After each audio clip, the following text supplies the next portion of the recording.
All right, team. So I'm super pumped up about this guest because Eric has been a good friend for a long time. And he's got I thought I had a lot of titles, but Eric's done everything. So he's the director of football operations, player personnel right now for the Shrine Bowl, president of Optimum Scouting, and then he also served as the director of player personnel for the XFL in 2020. So Eric, man, thank you for joining us because I know your schedule's hectic.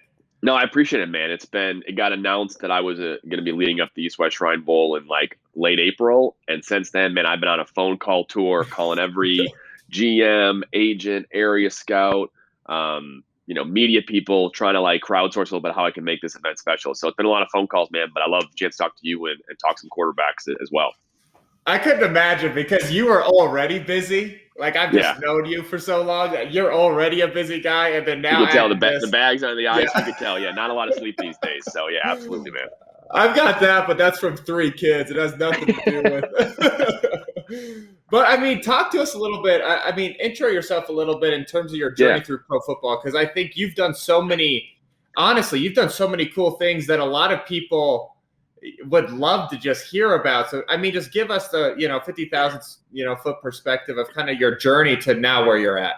Yeah, I'm going on. I'm approaching, a decade and a half, 2 decades working in the industry. And it really started out, my desire to work in the sports world was not just because football's great, because that's why I would want to work in it, right? But it's because, hey, I saw a need in the industry to be more efficient in scouting and analytics and all of that piece. And I took that approach right away in the industry to say, hey, how can I help people?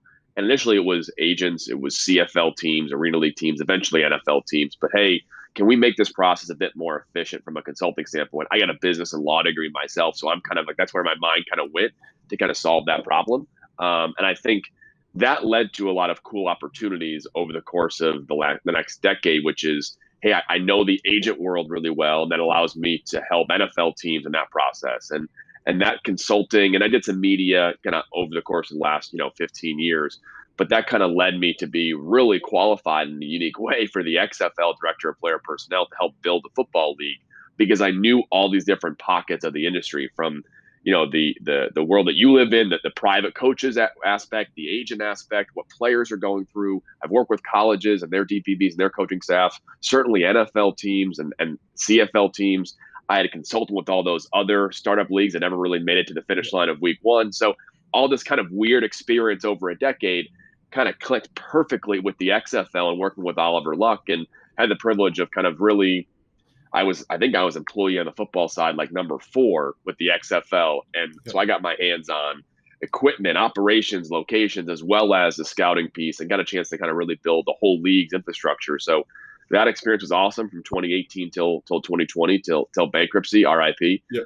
Vince McMahon of the XFL. And then last calendar year, I kind of just took a minute, did some consulting for teams and people in the industry, and then now the Shrine Bowl, so you got a chance to lead the longest standing college all-star game back to prominence. So been a cool journey, and I'm thankful that I did so many things that maybe I wasn't paid at all for or paid not enough for, because I got all this random experience that's led me to have this like really unique perspective in the industry. Well, it's interesting that you say that too, because I know there's like a big pushback right now. Because I was watching Twitter, and there was some drama around people doing unpaid work and stuff, and I think it's interesting because and again, who knows what's right, but there, for me, it's been the same, right? I've taken so many things that people looking at it would be like, why the heck are you doing that with your time? But then it turns out to be something later, and it's something that you're thankful for. And I know that not everybody has that luxury, but it is interesting because just about everyone I've had on the podcast has talked about, hey man, there was stuff that I did early on where I was sleeping in my car or doing this, trying to make ends meet, and I'm thankful for it now. And it's always easier looking back, right?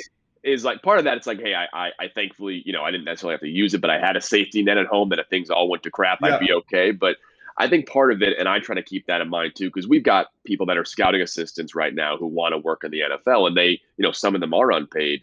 And I'm very conscious of that now, because like, hey, what I went through, that would suck again. So like, hey, you're only doing 5 hours of work a week when you have free time, and take a week off and all that stuff as well. So I try to be conducive, but it's just the industry. It's not, there's not a flush with money everywhere, and it's really about a chance to work in a job that you love. And really what it comes down to is like, hey, everyone's going to work 40 hours a week. If you're in football or not in football, you're doing the extra anyways. If you're working in football, you're working 60 hours a week. Everybody is, right? And if you're working 40 hours a week job, you should commit 20 hours a week to working in football, unpaid or not. So it's tough, but I think everybody's journey, that's not, that wasn't a first round pick who then wants to be a coach. Everybody else has to do the grind for sure.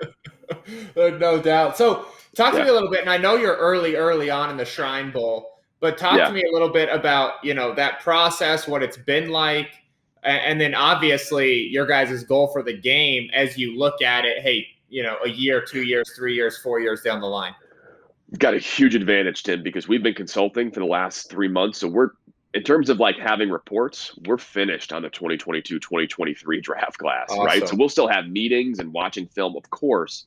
And really, I want to talk to the college personnel staff and get a feel for who they like. But we're really far ahead in scouting for this year because that's what we've been doing. So that's a huge advantage for us. And so we've got a good idea of kind of the seniors and the guys that are eligible that we're already looking at. But in terms of process, I think I said earlier, I was announced in late April that the deal was kind of signed. I started doing work in mid-April. And my first plan of attack was to call the industry. Hey, I have a chance to kind of, to use an XFL term, reimagine, a word we made up at the XFL, reimagine the Shrine Bowl. How can I kind of start this from scratch a little bit? And hey, what do I have to have?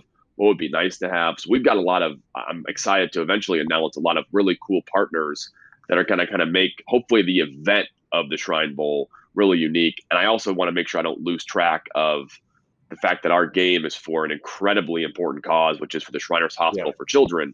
And talking to former players, they love that part of the game as well. So it's about kind of keeping that past of 100+ years and having Tom Brady at the game, as well as the Shriners Hospital for Children, but also saying, hey, maybe we change the schedule up. Maybe we have, we're going to have cryotherapy and best in class recovery for these players. We're going to have a lot of cool analytical and tech stuff that we're going to have a part of the game as well. So it's about some new age stuff, making sure we don't lose sight of our theme. But from a scouting perspective, I mean, this, man, like building a company, building an organization like this, watching film is the best part of the day. I'll do that anytime I want to do it, right? It's the operation stuff, the calls, and that piece is the hard part. But watching film is the fun part for sure. Now working back a little bit, because where we kind of reconnected was when you were with your role in the XFL and you guys were trying to get PJ, obviously, to go from the practice squad over to you guys, which ended up being the best decision the kid ever made. What was it like being a part of that inaugural season? And then, like, listen, to be transparent, I went to that last game. It was one of the best fan experiences I think I've had. I've been to go watch our guys in the CFL. I've gone to watch our guys in the NFL. The XFL, with everybody chanting in the stadium, go for 3 after a touchdown, has got to be one of the coolest. It was one of the coolest experiences just I've had as a fan of the game. So what was that like? And then, where did you guys place a premium? Was it, frankly, it seemed like that quarterback position, it seemed like you guys scouted the heck out of it with you look at, Heineke's success. You got the Jordan kid and PJ. You guys did a great job. So kind of where'd you place a premium? And then just what was that like launching something from scratch? So it's funny, quarterback, and this is not like a genius here, but certainly took a lot of pride in the quarterback because that was our first goal. The first 2 goals I decided talking to Oliver, this is way back in mid-2018 when I first got hired, is from a player personnel standpoint, we got to solve quarterback and we got to solve offensive line. And that's a scouting piece. But that's also talking to players early and having a real plan in place. And I've got the documentation to prove it that Taylor Heineke and PJ were in mid 2018, and PJ didn't sign until late 2019. Mid 2018, they're on the list. And I think what talking it through and kind of really having a strategy, the goal was to say, hey, we need to have quarterbacks that can play in different offenses with new personnel and adapt quickly. And I wanted guys, and I think this is true in the NFL nowadays too, that the value you place on improvisation ability for a quarterback is way more valuable than it was 5-10 years ago. I'm sure you agree at least a little bit there. That's why Kyler Murray and Zach Wilson are going to be successful when maybe 10 years ago it was more of the, Sam Darnold, Trevor Lawrence's were gods. Nowadays, that improvisation matters a lot. And I wanted guys who could do that.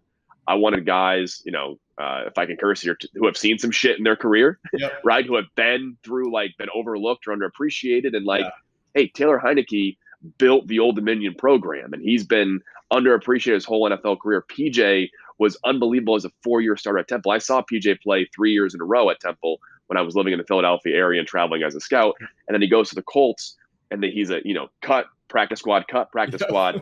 And he was ready. And it's those kind of guys, and they tend to be undersized guys, but whatever it was, those are the guys I wanted to identify. Matt McGloin was one of those guys as well that, he didn't have a great XFL process, but he was a guy I liked quite a bit for that same reason. So really PJ was identified on that initial list in mid 2018. And I knew PJ wanted to play in the NFL. Certainly we had a good relationship with the Colts because of Oliver and Andrew and the Colts as well. But I started that process talking to you and talking to his agent, and never really PJ because he was under contract with the Colts. But hey, when the time's here, if you're ready, we want to have him. And I learned that lesson, especially. And the same was for Jordan Te'amo. You mentioned him from Ole Miss. I talked to him, this is not a plug, I promise, at the East-West Shrine Bowl in 2019, 9 months before we got him, because I knew that, hey, I got to plant this seed early. That this is really valuable.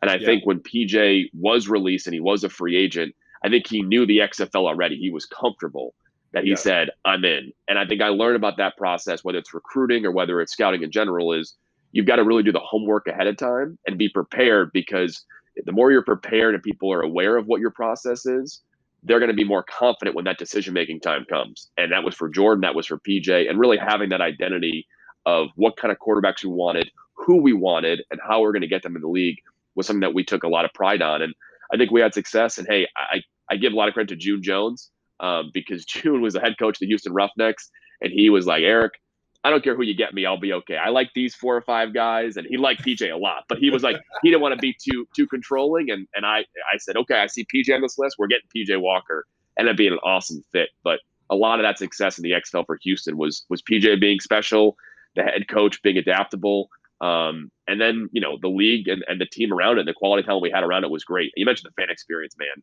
That wasn't our doing, but what an awesome showing of a lot of fan bases rallying behind the league as well. And really, COVID really screwed the pooch there, because the XFL could have been really successful for a long time with that fan base. But PJ is a shining example of not just a player taking advantage of it, but really the whole player personnel scouting process really coming to fruition. I'm really proud of PJ and what he's become in the NFL right now. Yeah, and I love what you said, because it's really true about planting that seed early, because had you guys not talked to him, right, the CFL didn't even come into his mind, because he had known you guys and known, hey, this is something I want to do. So I do think that was critical, what you were talking about.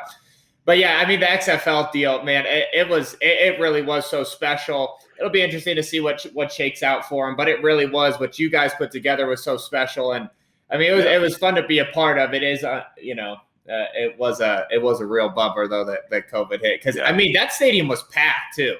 The last week I was there, it was packed. We had the beer snake at the DC, the DC Defenders game, had the beer snake going. We had chants going. I mean, these were fans that we just made these things up, right? The Houston Roughnecks, we just made up in a conference room, and people were obsessed with it, right? So it was really cool to kind of see not just plans, but just a fun experience. And I think the social did a great job making people feel a part of it. So it was. I learned a shitload from it for sure, and I think everybody, fans, players, everybody got a lot out of it, which was great. And at the end of the day, you guys were dealing a ton of gear too. The game I went to, I took a couple buddies, and I think they bought them out a T-shirt, so they were real pumped up.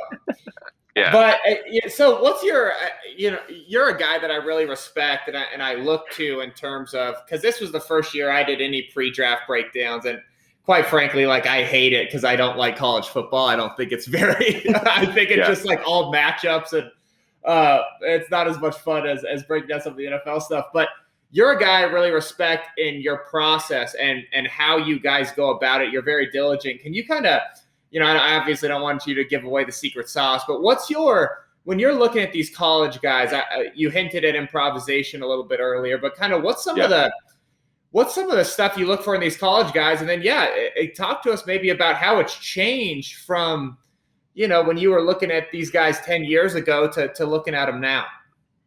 I think the one thing that's part of our process, quarterbacks or not, is we really focus on, we've got a scale of objectivity versus subjectivity and evaluation. And the biggest thing you're fighting as a scout, I believe, is bias, right? So we got to let's get as much objective information as possible, and then we can debate about the subjective stuff. So I say that because, hey, stats are one of those really objective, but they're not always the best information, but you can use stats. we use analytics a lot, and then we've refined that over the time of the XFL to be really effective in using our analytics to able to give a starting point for a lot of players. Background, though, so important, and I like to make sure I know this player's journey from early in high school through the NFL. I'm sorry, through all their college transfers or college situations, any injuries, but also to say, hey, what does this background tell us about the player? Because that is objective information.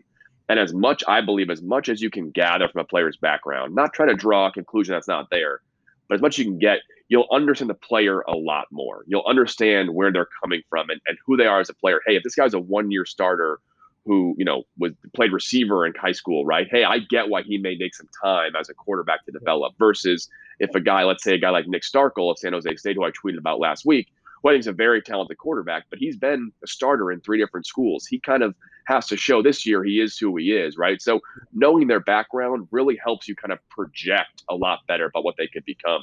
And that's a really starting point for us is to leverage all this objective data. And then when watching guys play, the biggest thing, which I think people hate to talk about sometimes, I think you kind of hinted at it, is that a lot of college snaps at quarterback especially don't mean much.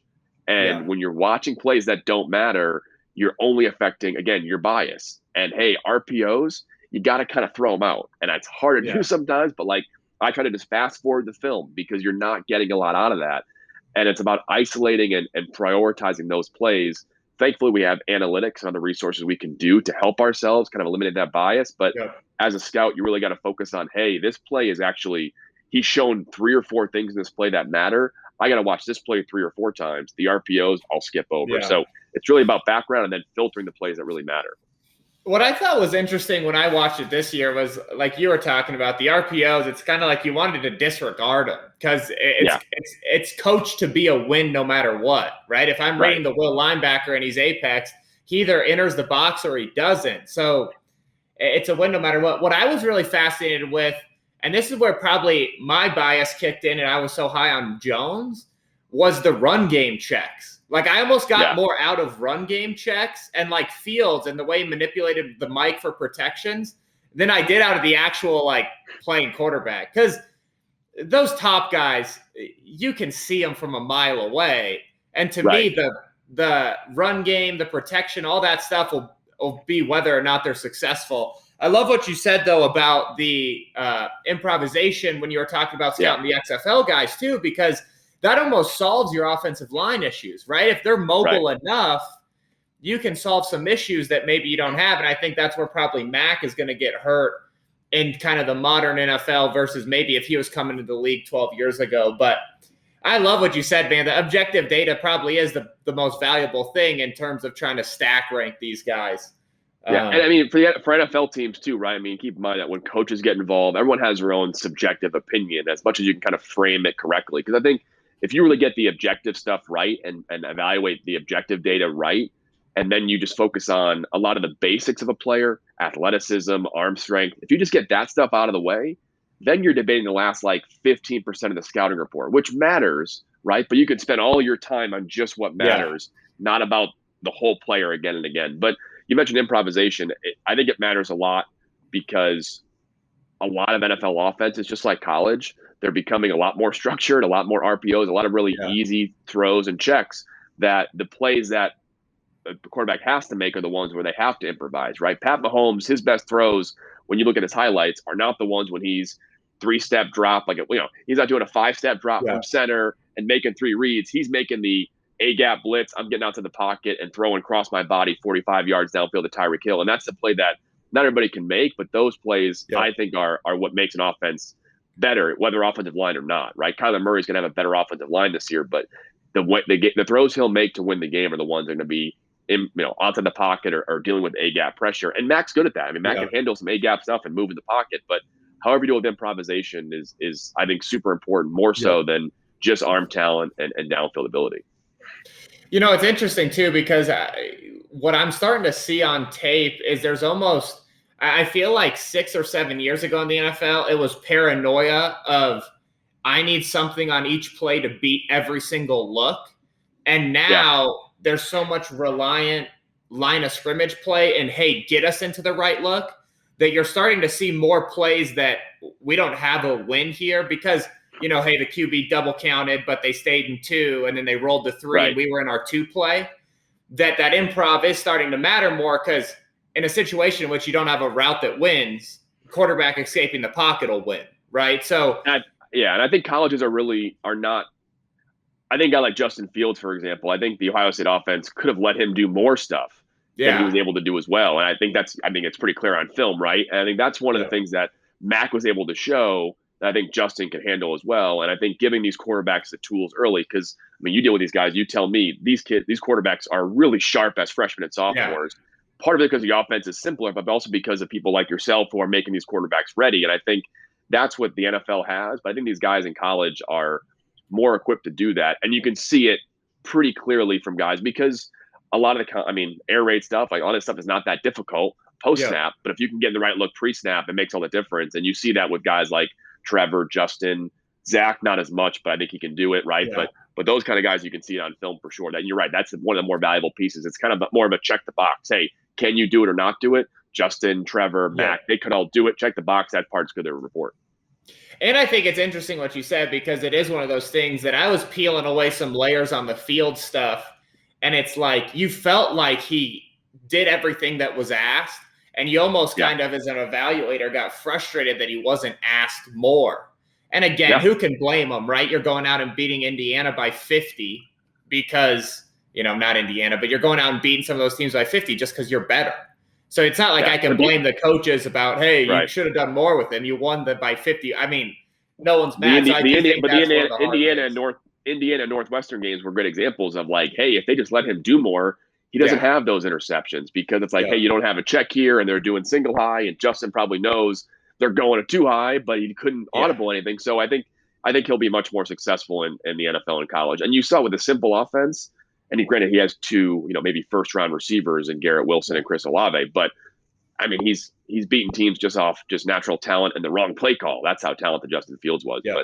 But I think, again, Justin's mostly exciting because he can finish outside the pocket, and that's the most important thing nowadays in the NFL, I believe, is improvisation outside the pocket. And Justin was arguably the best in the draft class last year at that. I'm pumped up to see him in Chicago too, because I did a deep dive on their offense, and it's like, it was so much better than people give it credit for. And I think Mitch, I think there's so much that goes into being a good NFL quarterback, and I think a lot of it has to do with early success and different kind of situations that if they go the wrong way, it's tough for a guy. But I do think there was so much opportunity in that offense. What's I'm real interested in this, because you're such an innovative guy, and with the Shrine Bowl and quarterback specifically, what's going to go into that process? Is it going to be more, hey, who do these NFL teams want to see? Because that's got to be a piece of it, right? You got to make sure you get the scouts. And then is it also a piece of like, listen, I think this kid can play, and let's get him there. How do you kind of marry the two? Because obviously, if the NFL is like, I want to see this kid, it's going to help get scouts there. But if there's a kid that you believe in, I got to imagine, for me, that's what's always hard, is it's like, I want to bang the table for this kid. How do you kind of weigh those two aspects of it?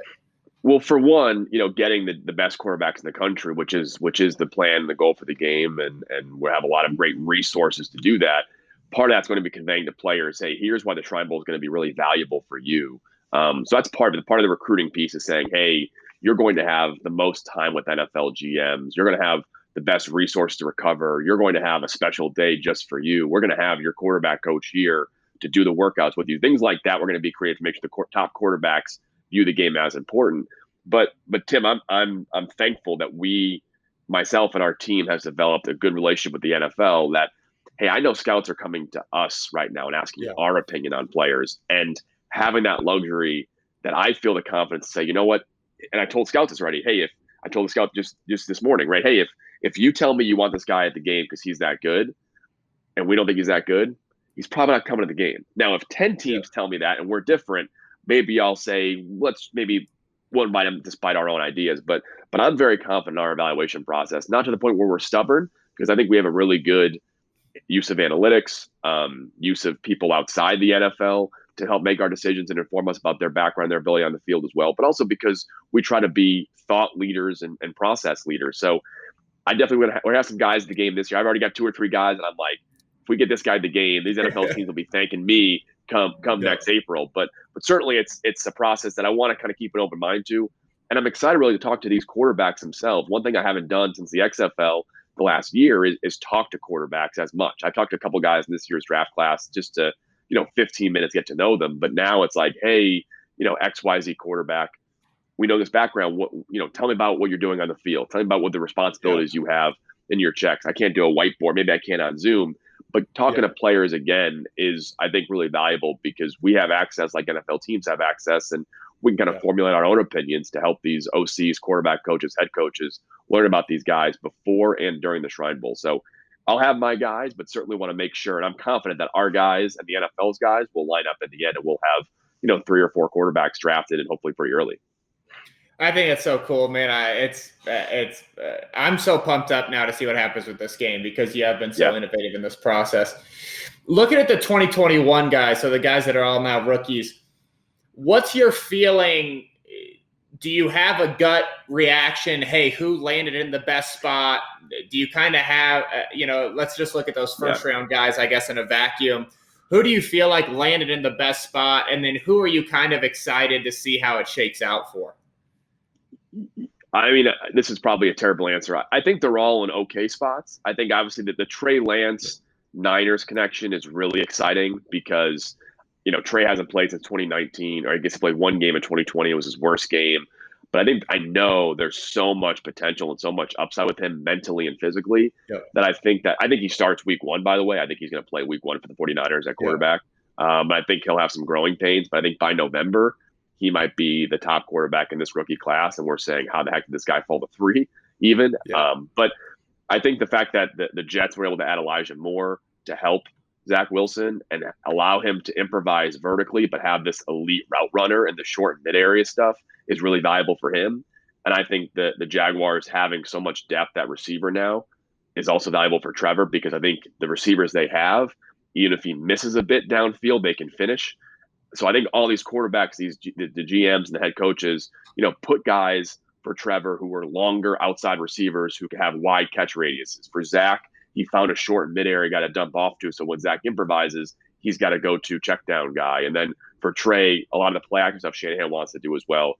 I'm interested in Mac. Mac, I guess, is what I'm maybe least excited about, partially because I wasn't sure he was a first-round quarterback anyways. Unlike you, we disagree there. But also because I'm not sure how New England can plan their offense when Cam Newton and Mac Jones are so different. And I really think Cam's going to have a chance to start there as well. So the Mac one worries me a little bit, and you mentioned Justin earlier. But if I had to pick one guy to have a great rookie year, I'm still saying Zach Wilson because the reason he was our top quarterback is because if you gave me the worst offensive line in football and a terrible offense, I'd pick Zach Wilson and leave that team over anyone else in this draft class because of the improvisation ability. And all other things equal, I think Zach's going to figure it out and have a really strong rookie year.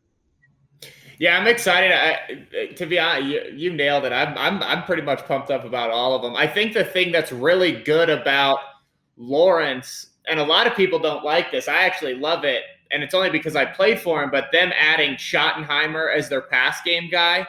And the reason I think that's critical is because maybe where Shoddy lacks innovation and really being at the forefront, he's really good at defining things to a quarterback. Like, hey, here's the exact way we want to read this. And I remember talking with Bradford when I was in St. Louis and Sam talking about how hard it was as a rookie because nothing was defined for him and how thankful he was for Shoddy. And honestly, if Sam stays healthy with Schottenheimer, I think that's a whole different world that we look back at the lens. And, Jeff Fisher's probably still a head coach in the NFL if all that shakes out. But, I do think him there as the pass game specific guy will help expedite just, hey, messy looks, how it's going to shake out for Trevor. I think you're right about Zach. I think he's going to improv his way through it. Trey's going to be interesting because I do think Trey's in a situation. Trey, to me, is the guy that it's like he's either going to light the world on fire or John Lynch is getting fired over it. Like there's no in between. But I do think, talk about just a landing spot from a team. And hey, the team he has around him. And then the Mac Jones, Cam Newton thing has got to be the funniest quarterback battle in football. Like there's never been more opposite. Guys, I don't know how you create your system. That's what I'm concerned as. If I'm an OC, Yeah. How do I build this? Because they're good at they're so drastically different in the pass game as well. So obviously Cam is a runner, but throw that out in a vacuum. Cam's all about driving the ball down the field, and Mac is all about the modified quick game. So it's like, how do you navigate that? So I think I don't know. I don't have an answer. I don't have an answer there as well. I think the one part about Trey that's really interesting, I think for all these guys, right? Trevor, Zach, I'd imagine Justin play week 1 or by week 3 or 4, right? All these guys, Trevor and Zach will play early. I think for Trevor and Zach, and I think Justin, they'll adapt quickly. We'll know, I think, a lot of who they are by the mid part of their rookie season. And I think the exciting part for Trey is I've got no idea who this guy might be. And he might be better than Josh Allen. Or maybe he's just, hey, the 17 passes a game he was throwing at North Dakota State actually don't translate at all. So I believe in him. But I think the exciting part is that, like we mentioned earlier, to kind of circle back about filtering those throws that matter. A lot of Mac's throws didn't matter. Justin's offense, even though he played 3 years, which helped the sample size, some of his throws didn't matter every game. Trey Lance, I mean, you're evaluating 4 throws a game that matter, right? So it's really hard for these 1 or 1.5 year starters or guys that come from offenses that are just the talent's way better.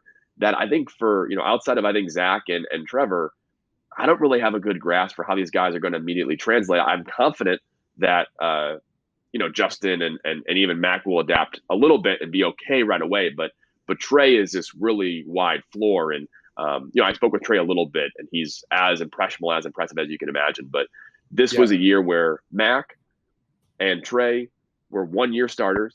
Zach Wilson was bad a year and a half ago, right? And then you have Trevor and Justin, who should not have been 1 and 11th overall, but they're kind of these generational guys. It's probably the most unique quarterback class since the Marino draft in 1984, with how wildly different these drafts were. And that's something to be appreciated. We don't want to gloss over that. Next year might have 3 quarterbacks, but this year actually was really different. Yeah, it was cool. It was cool to watch it. I mean, the thing that I think is funny is, and talking about Trey Lance, someone asked me the other day, they were like, don't you think he got hurt more than anybody by COVID because he could have pushed for QB1? And I was like, let me make the argument on he got helped more than everybody, because what if that Central Arkansas game was his whole season this year? Right. It was bad. And they put more on him, and then he struggles. Yeah. Now he's a 4th round pick. He's Easton Stick if he struggles this year. And that's where it's like, so he is going to be the most interesting, because it is true, right? You filter out the throws that matter, and you got 14. But when you watch those, it's like, oh my gosh, this guy could be really, really good. And it's one of those things too. And it's speaking of Trey, and this is where the background and talking to these players matters, because you see those situational throws. And I think that I talked to Josh Allen back in 2019, a little bit, not a ton, but a little bit. And I got the vibe that, hey, this guy might be the ceiling, but it just goes to show that sometimes just natural talent and a good head on your shoulders can make all the difference. And I think I learned, I try to be aggressive in getting better and staying humble in the scouting process. And I learned a lot from Josh Allen. And I know he worked with Jordan Palmer, who speaks very clear, like, hey, I knew really quickly this guy was going to be successful. And I give a lot of credit to Jordan helping Josh develop over these last few years. But, if you're not learning how you get better as a scout every single year, then you're going to miss on the next Trey Lance. And I was a little more pessimistic on Josh Allen, and I definitely wasn't going to be that pessimistic on Trey Lance. So, and there's a couple of guys in this year's draft class who I've learned that, hey, I'm not going to be late or be wrong on this guy. And I already have my 2022, guy that's going to rise it the same way. I love that. So last thing before I let you go, who's kind of not the rookies and then not those upper echelon guys, who's maybe a quarterback that you think will make the biggest jump, who's, in his 2nd or 3rd year in the NFL this year? If there is one that you think, hey man, I really like how this kid can look in this offense and jump for next season. I'll say one that I'm not sure he will, but I hope he does. Baker. I think Baker has shown so much in Cleveland, and I think this year is going to be a really defining year for Cleveland. They spent a lot of resources and time on their defensive side of the ball this offseason, for good reason. And they're kind of saying, hey, you've got enough talent, Baker, running back, offensive line, receiver with Odell and Jarvis Landry. We need you to be that 1 and above, right? A good quarterback will make up for 1 extra player who's bad on your offense, or 2 extra players who are bad. And like, hey, the Browns have enough offense. Maybe their slot receivers or their outside receivers lacking, but Baker should make up for that. And I want to see if he can take that jump to say, hey, you know what? Even if my talent's not great, even if my receivers aren't getting separation, I can get in the right check or I can throw a pass on time that's going to make up for that talent. So I'm not sure if he'll get there or not. I'm a huge Baker fan, but that'll be really interesting because I think the Browns really may want to change what their offense looks like next year, depending on how this year goes for Baker. But if I can say the obvious one, I'm really bullish on Sam Darnold. I'm really excited for that offense. And I think I know the age. I always joke with, like, you know, the NBA players, like Jason Tatum in the NBA has been 22 years old for a decade now. Sam Darnold's still 23 years old, right? We're going to say how young he is for the next, like, 5-6 years, but he's still super young. And how quickly we forget that going into Sam's last year, he was viewed the same way Trevor Lawrence was right now. And he had a down year. He had some injuries. The team wasn't as good as Trevor Lawrence had at Clemson. But Sam was viewed as that type of player, and he had a lot of, I think, other things going wrong in New York before the season. I'm really bullish on him. You heard about NFL GM saying, hey, he would have been the second or third best quarterback in this draft class. I believe it. And I'm confident that what Carolina's built with Joe Brady, but also really the personnel around him and the offensive line they've built, I'm really bullish on Sam. So I would say that Sam's going to absolutely get that big contract. And I think Carolina might be one of my favorite teams in the NFC this year to be a Super Bowl contender if he's as good as I think he's going to be this year. And I love it. I think Sam Darnold too. And I think Baker, I think you're on the right track with Baker. I think he has everything in place too. So, Eric, man, I can't thank you enough. Thank you for jumping on, and make sure you're following Eric and following the Shrine Bowl. And it's going to be the best game. I know that with you in charge of it. So I appreciate it, man. I'm excited, and a lot of cool stuff coming, but I'm always ready to talk ball and talk quarterbacks whenever you're around, man. So I appreciate the time. I appreciate it, brother. Thank you so much.